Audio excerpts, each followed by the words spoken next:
Pessoal, eu sou a Arace, sou de Cabo Verde, é um país lusófono que fica na costa ocidental africana. Lusófono porque vem da palavra luso, né? De português. É um país que foi colônia de Portugal, assim como o Brasil, Angola, São Tomé e Príncipe, Moçambique, Guiné-Bissau.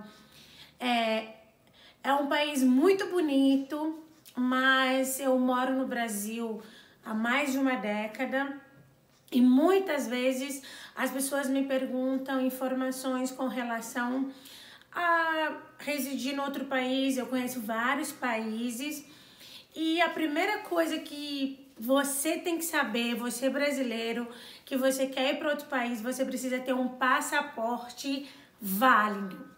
Fazer passaporte é muito fácil. Meu marido tem um vídeo no canal dele explicando sobre isso.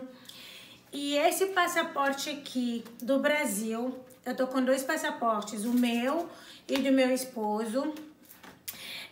Esse passaporte aqui do Brasil faz com que qualquer brasileiro nato ou naturalizado entre em vários países do mundo, alguns sem vistos, outros com visto na chegada, outros com visto para 30 dias, para 90 dias, depende muito de que país você vai.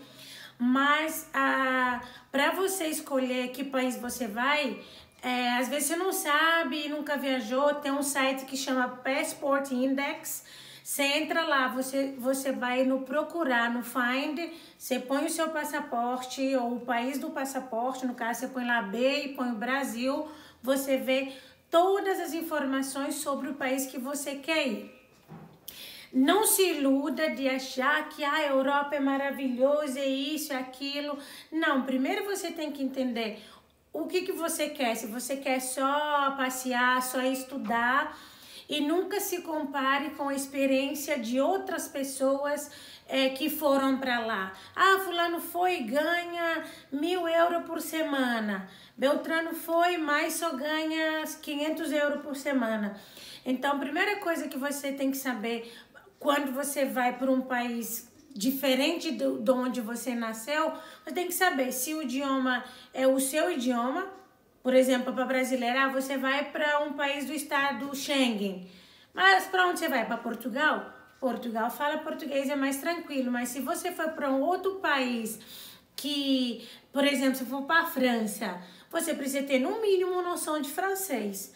Porque você vai precisar no dia a dia conviver naquele país, a menos que você vai fazer aquilo que a maioria do imigrante faz. Eles vão imigrar e migram para a comunidade deles fora do país. Então, ou seja, você sai do Brasil, você vai para, sei lá, Nice, na França, mas você vai residir só numa comunidade brasileira. Não faz muito sentido imigrar assim, porque você acaba não tendo troca cultural, choque cultural. A palavra é um pouco pesada, mas esse choque é importante porque faz com que você abra sua mente, com que você tenha mais tolerância, mais empatia, aprenda também sobre a cultura dos outros, ensine sobre a sua cultura. Então é muito importante esse choque, essa troca cultural quando você vai para outro país, principalmente quando você está num país que você quase não convive com pessoas da tua cultura. Eu, por exemplo, eu tenho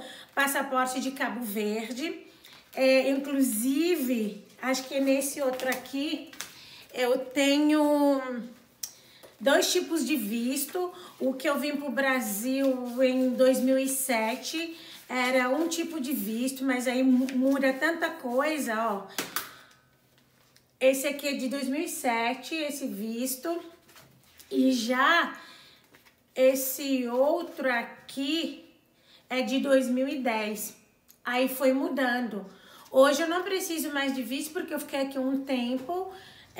Para estrangeiro que vem para o Brasil, você precisa, depois do tempo de permanência com visto, fazer o RNE. Hoje eles nem chamam mais de RNE, eles chamam de RNM, Registro Nacional Imigratório. Antes era Registro Nacional de Estrangeiro. É a mesma coisa quando você também vai para outro país, você é brasileiro, você vai precisar chegar no outro país e fazer a sua regularização imigratória, senão você vai ficar ilegal no país. Então, eu fiz hoje só um videozinho para explicar sobre essa questão do passaporte brasileiro, que você consegue entrar em vários países. Você só precisa ter o seu passaporte válido, e quando você vai para outro país, igual eu falei, é bom você entrar no Passaporte Index para ver tudo que é verde. Eu vou mostrar daqui a pouco. Você sabe que aquele país é visa free, você não precisa de visto para entrar. Mas você tem que ter sempre que você precisa, no mínimo, levar um dinheirinho ou no bolso ou no cartão de crédito, porque é para você entrar, ainda que não tenha exigência de visto, não te dá o direito de atravessar a fronteira. Você tem a licença para viajar, que é tipo, não precisa de visto, mas quando você chega lá, se um policial da fronteira te perguntar, você tem onde ficar? Você vai falar, não, porque eu tenho licença de visto, não preciso de visto. Não é assim. Você tem que ter uma hospedagem ou até um convite, uma casa de um amigo, de um familiar que você vai ficar, para não configurar a imigração ilegal. Você tem que ter seguro de viagem, é muito importante fazer, nem que seja para 30 dias, porque, enfim, se você adoecer, quebrar a perna, é muito bom fazer seguro de viagem. E é isso. A gente vai estar fazendo sempre mais vídeos falando sobre essa questão de troca cultural, como que eu saí de Cabo Verde, vim parar aqui no Brasil, as coisas que para mim foram choque culturais, o que foi choque cultural também para o meu esposo. Enfim, vai ser, acho que uma troca bem bacana aqui. Valeu!